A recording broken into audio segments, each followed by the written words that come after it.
The sweet aroma of freshly fried hot dog and brewing tea drifted from the cozy kitchen of the Min household, filling every corner of the modest yet tidy home.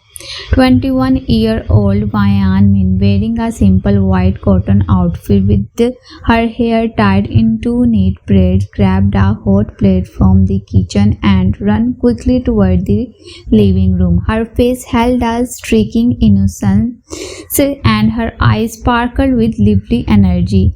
As soon as she stepped into the living room, she called out loudly, "Oppai, if you make me miss the university bus today, I swear I'm going to hide your bike keys. Good luck finding them." Her older brother Min Yoongi, a 29-year-old serious and responsible young man, was sitting in the hall, tying his shoelaces.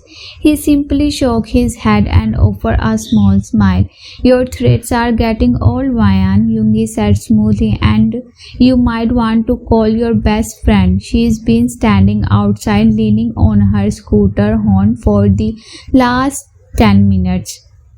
Right on cue, Kang Sora walked into the house holding her scooter helmet in one hand.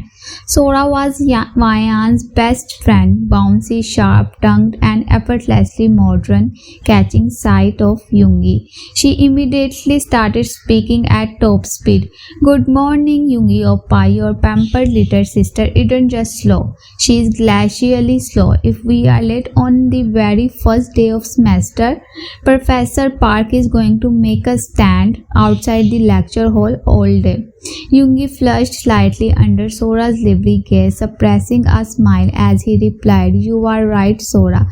Just put her on the back of the scooter and take off." Wayan glared at Sora, snatched her back from the chair and huffed, "Fine, fine, let's go. Yoongi Oppa, bye." A few moments later, Sora was waving through traffic on her scooter while Wayan sat behind her, laughing as the wind caught her hair. Both girls were completely absorbed in their own cheerful world, heading down University Avenue.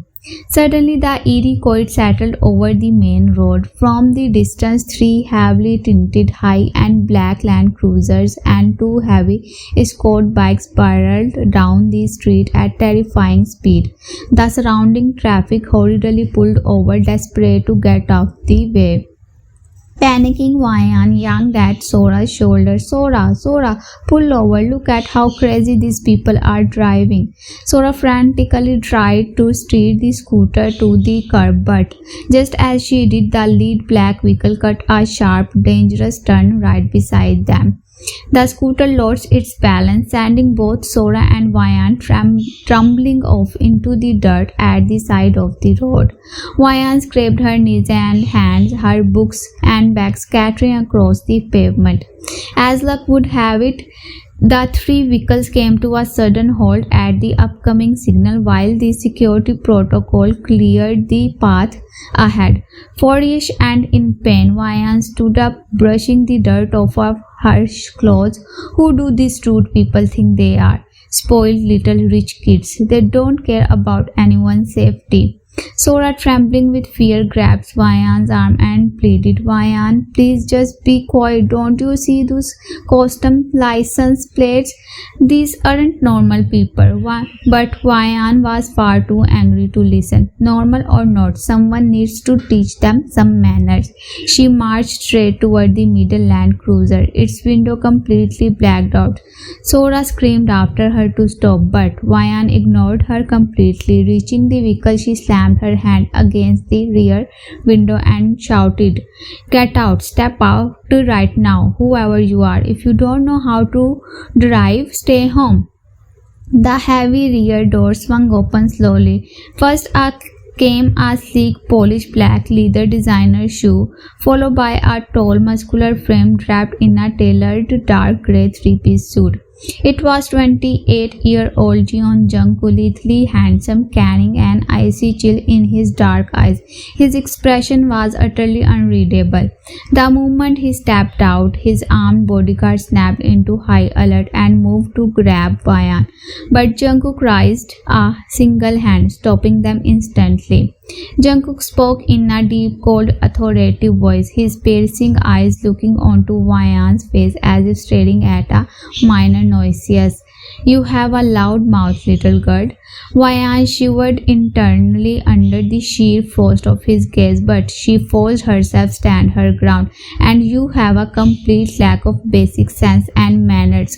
We almost dead because of your driving. Apologize. At the word apologize, a dark, contemptuous smirk touched Jungkook's lips.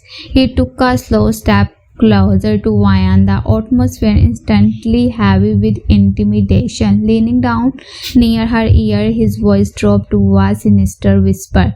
No one in this world has ever had the audacity to ask Jungkook for an apology, sweetheart.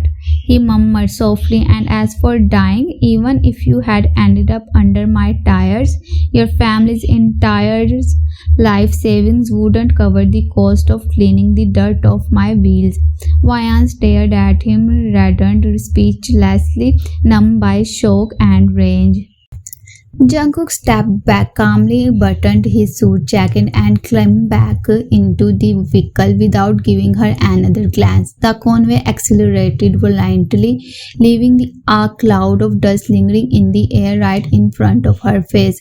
That very night, in a luxurious yet dimly lit office inside the Han estate, thick cigar smoke filled the air. 45-year-old Han Dong-wook, a cunning and ruthless mafia boss, sat behind a massive mahogany desk. Opposite to him sat Jungkook's cousin and internal traitor Jeon Hoseok. Han Dong-wook took a slow drag from his cigar and chuckled dryly. So, Jungkook really believes no one can touch his empire?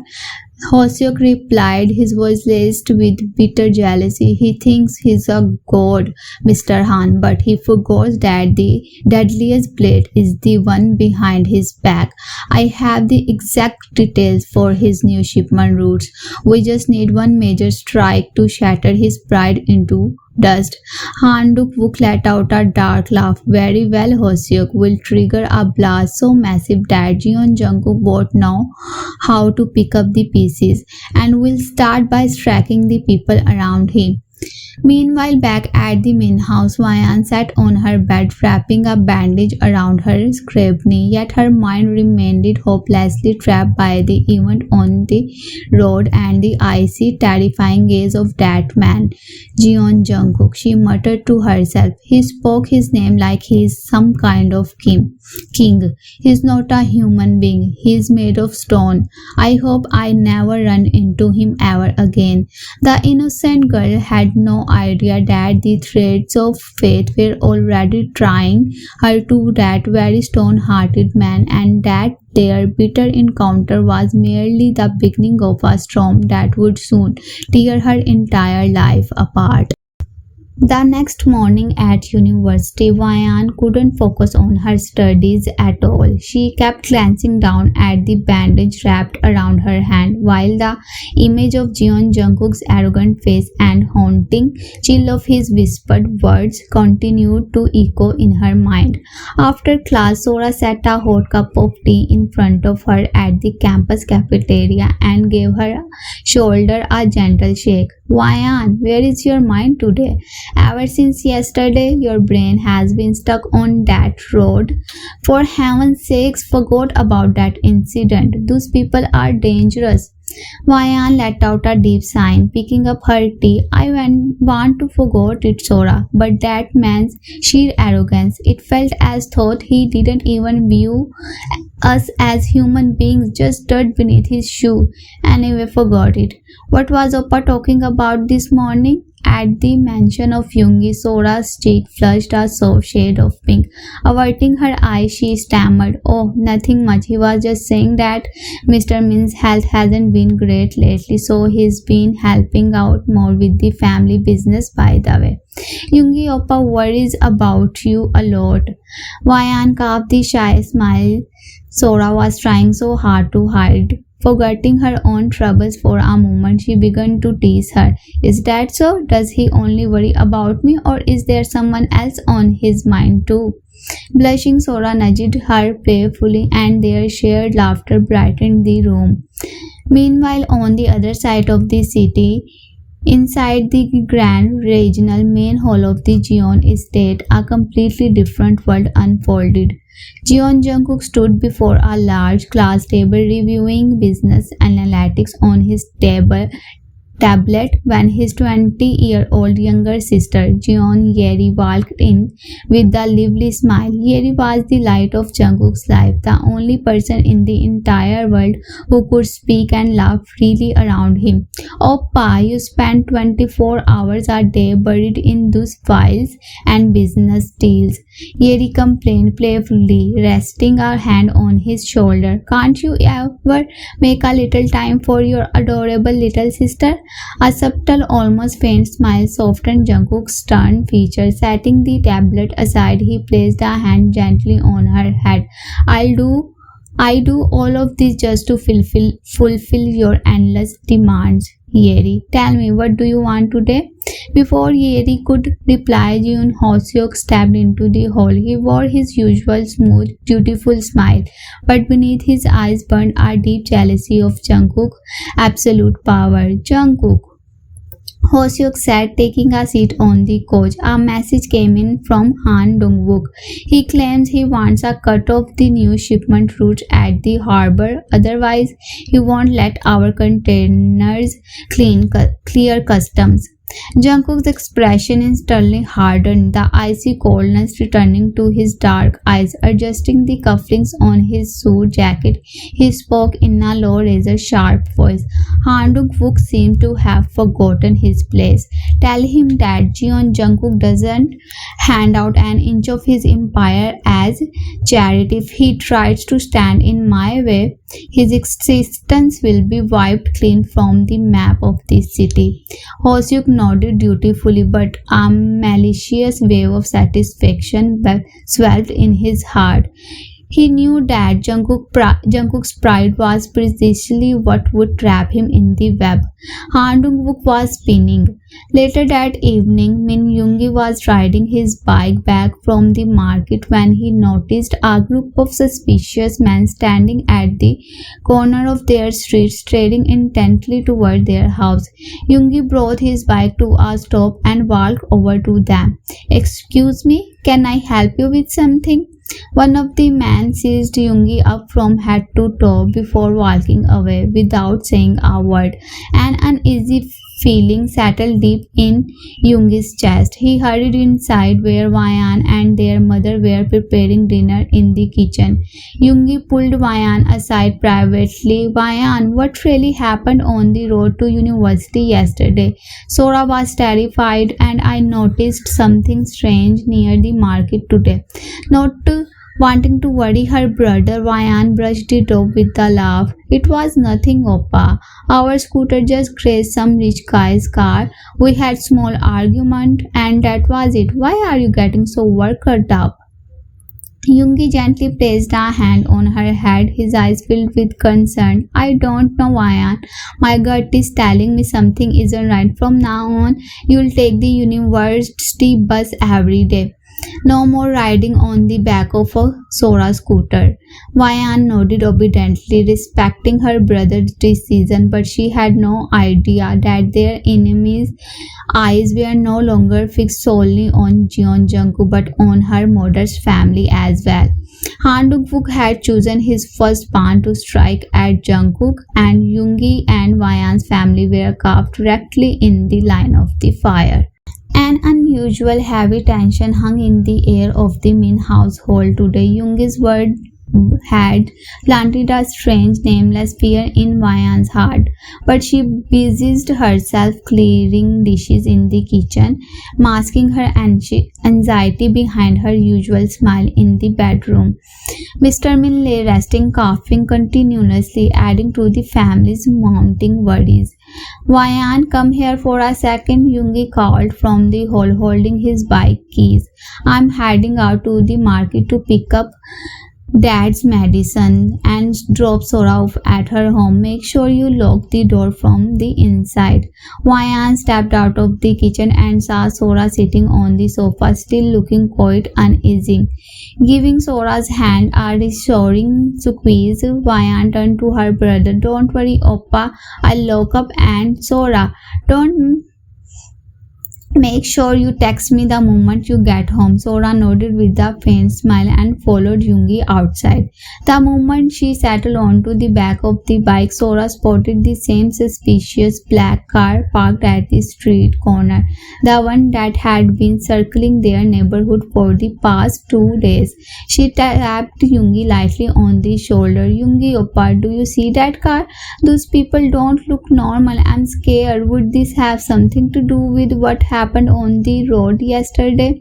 Yoongi tightened his grip on the handlebars, his eyes narrowing as he glanced toward the vehicle. Don't worry, Sora. As long as I'm here, no one can dare look toward our house with bad intentions. I'm going to file a police report tomorrow. Let's get you home first. Seeing the firm determination on Yoongi's face brought a deep sense of relief to Sora's heart. They might not have been wealthy, but Yoongi's fierce protectiveness and honor were their greatest shield. Meanwhile, on the other side of the city, darkness cloaked an under-construction warehouse in an upscale district. Han Dong-wook sat in front of seat of his car, smoking a cigar while Jeon Hoseok waited outside in the shadows. Well, what's the status of your grand shipment, Hoseok? Han Dong-wook asked, exhaling a cloud of smoke through the cracked window. Hoseok glanced around nervously before speaking in a low voice. Jungkook doubled the security, Mr. Han. Someone tripped him off that something was going to happen at the harbor. We can't launch a direct attack there anymore. A venomous smirk touched Han Dong-wook's lips. I told you before, Hoseok. Striking Jeon Jungkook head on is suicide. We have to paralyze his mind as long as his sole focus is his business. We can't defeat him. He needs a personal blow, some spectacle that drags him deep into police and legal battles. What do you mean? Hoseok asked, feigned ignorance. Han Dong-wook flickered the ash from his cigar. Remember that girl who stopped Jungkook's car on the street yesterday? Your own man reported that she belongs to a plain, ordinary family named Min. Everyone in this city knows about Jungkook's temper. If an attack happens on that girl's family, or if her brother gets framed in a major case, the entire city will assume it's Jeon Jungkook's bloody revenge. Jungkook will waste his time offering an explanations to the media and the courts, and right then there will wipe out his entire network. Hearing this, Hoseok let out a dark quick laugh. Brilliant, 2 birds with 1 stone. Jeon Jungkook's reputation will be dragged through the mud and his lucrative roots will fall right into our hands. I'll have my men start surviving the Min family immediately. It was midnight in the private study of the Jeon estate. Jungkook sat alone, reviewing an aging file when his phone rang. He brought it to his ear. On the other line was one of his most trusted bodyguards. Both suspicious vehicles have been spotted monitoring the harbor routes. It looks like Han Dong-wook is making a move. Eyes instantly settled into Jungkook's dark eyes. He picked up the sleek, polished lighter resting on his desk, flicked it open, and spoke in a low, terrifying, calm voice. Han Dong-wook is laboring under the delusions that he can test my patience. Double the security immediately. If anyone tries to advance even an inch, do not hesitate to shoot to kill. He ended the call and leaned back into his leather chair. Suddenly, the image of that defiant young girl flashed across his mind, that one who had slammed her head against his car window and demanded an apology. A look of supreme contempt crossed Jungkook's lips. Apology, he murmured to himself. That word doesn't exist in Jeon Jungkook dictionary, little girl. He had no idea that Han Duk-wook was weaving a trap, using that very girl's family as a pawn against him, a catastrophe whose price the innocent Wayan would soon be forced to pay with her entire life. The first wave of the storm had already reached the threshold of the Min home, and the dagger of battle was hovering dangerously close to Jungkook's blind spot. The next morning, when sunlight spread across the courtyard of the Min household, the usual lively hustle and bustles was completely absent. Mr. Min's coughing had not stopped all night, keeping the entire family awake.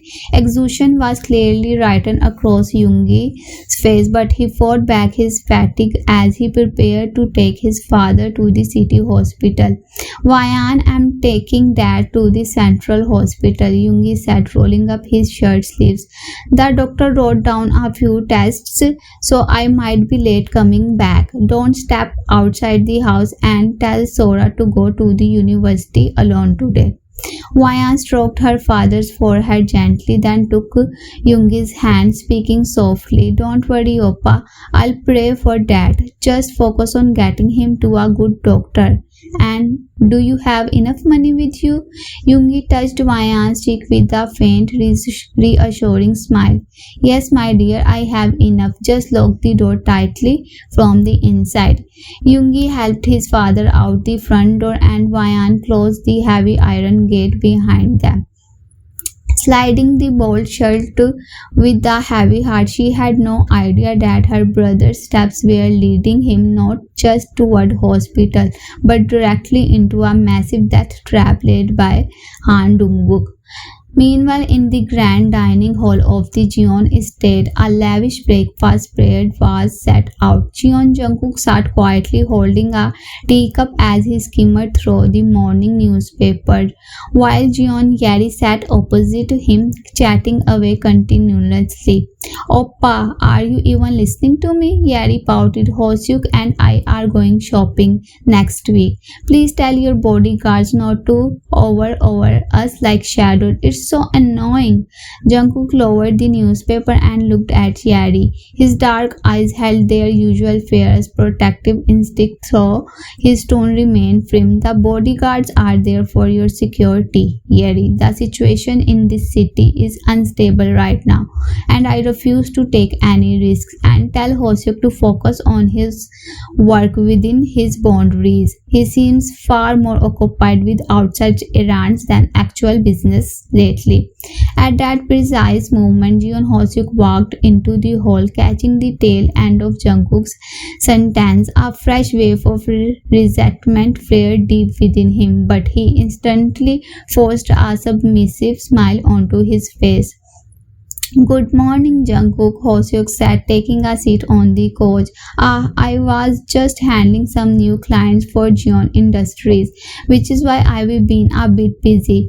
By the way, Han Dong-wook seems to have pulled his men back from the harbor route. Looks like your threat scared him off. Jungkook took his final sip of tea, buttoned his suit jacket and stood up. He turned to Hoseok, casting a gaze so sharp and full of suspicion that a cold chin ran down Hoseok's spines. Han Dong-wook isn't a jackal that backs down so easily, Hoseok, Jungkook said in an icy tone. If he is quiet, it means he is preparing for a much larger strike. And remember, if I catch even the faintest scent of betrayal around me, the consequences will be terrifying. With that, Jungkook strode out of the hall. Hoseok clenched his fists tightly in fear. He knew there was no turning back now. He had to execute Han Dong-wook's plan today. By afternoon, Yoongi stood anxiously outside the city hospital, his phone pressed against his ear. The testing fees were far higher than anticipated, and he was running short on cash. Desperate, he had called Sora. Yoongi Oppa, don't worry at all, Sora said over the line without a second thought. She would do anything to help him. I have some savings saved up. I'll bring the money to the hospital right now. No, Sora, don't come alone. It's not safe out. Before Yoongi could finish his sentence, two black vans slammed their brakes right at the hospital gate. Four masked thugs leaped out, wielding iron rods and weapons. Before Yoongi could even comprehend what was happening, they ambushed him. A heavy iron rod struck Yoongi across the head and he collapsed onto the pavement, drenched in blood. Panic broke out across the hospital entrance. Mr. Min, sitting on a bench nearby, screamed in agony as he saw his son being brutalized.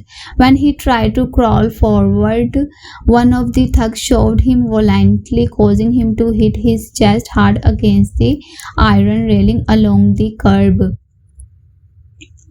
Consider this a message from Mr. Han, kid, one of the thugs shouted intentionally at the top of his lungs so the surrounding crowd and gathering media would hear every word. This is what happens when you dare touch Jungkook's car.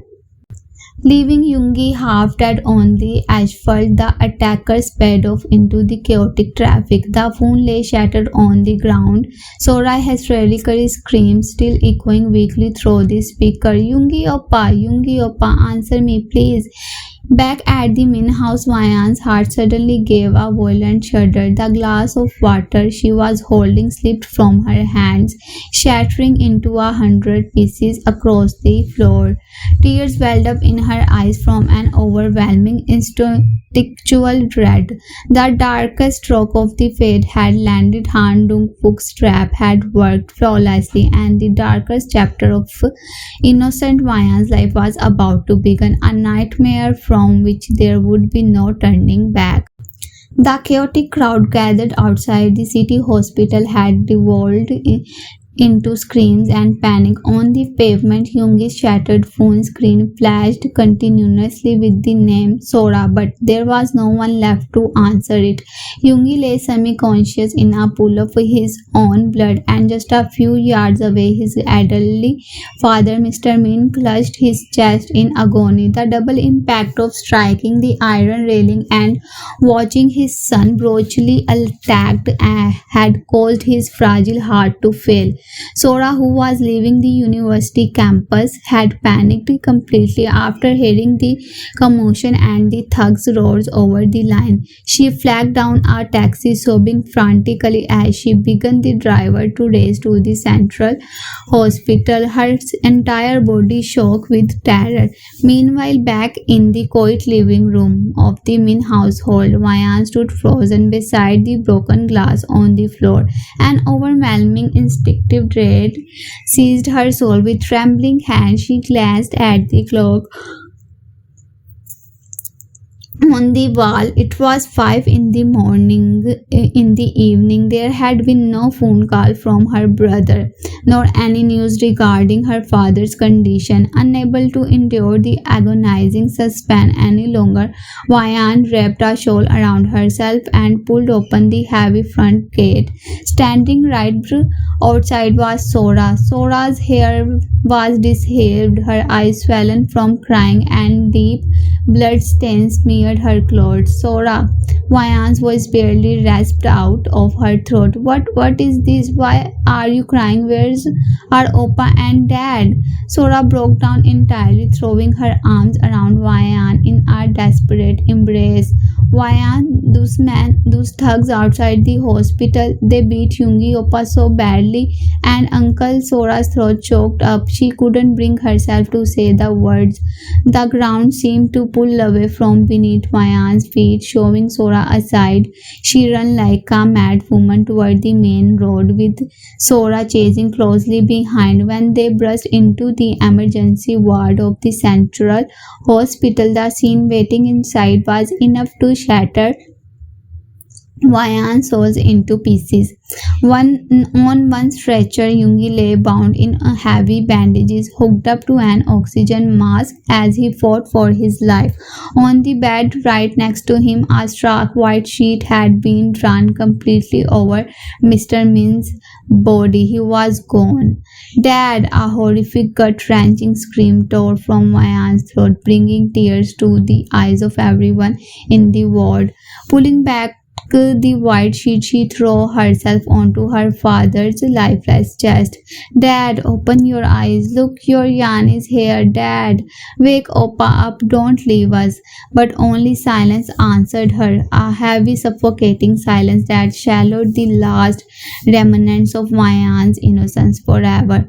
Outside the ward door, local news reporters were pushing forward with microphones in hand, their voiceover echoing clearly through the hallway. Earlier today, outside the city hospital, henchman belonging to notorious underground king Jungkook launched a savage attack on an innocent young man. According to eyewitnesses, this violence stems from a road altercation a few days ago.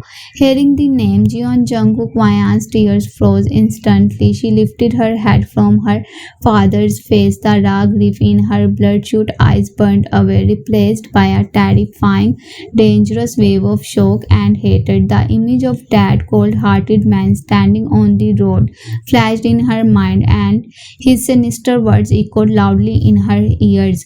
If you had ended up under my tires, your family entire life savings wouldn't cover the cost of cleaning the dirt of my wheels. Cheon Jungkook, Hwayan whispered, her voice shaking with venom. You killed my father. You put my brother in a coma. All for your sick, twisted pride. Sora grabbed Mayan's shoulder, weeping. Mayan, he's too powerful. We can't do anything against him. We will do something, Sora. Mayan snapped, shoving her friend's hand away. Her voice was no longer that of a soft, innocent 21-year-old girl. It was the voice of a woman who had lost everything she ever loved. If the law of this city is just dirt beneath his shoes, then I will use that dirt to boil his grave. He thinks he is a god, doesn't he? Now I'll show him what happens when a grieving woman has nothing left to lose. At that very moment, inside the darkened private media room of Jeon Estate, Jungkook stood watching the breaking news broadcast linking his name to the destruction of an ordinary family. His face remained an unreadable mask, but his fists were clenched tight. He instantly realized this was Han Dong-wook's framing scheme, and that helpless girl was now a pawn in the game. Jungkook pulled out his phone and dialed his head guard. His tone absolute zero. Keep eyes on that girl and her brother. Han Dong-wook is going to use them against me. He had no idea that long before Han Dong-wook could make another move, that innocent girl he once looked down upon was about to become his greatest retribution.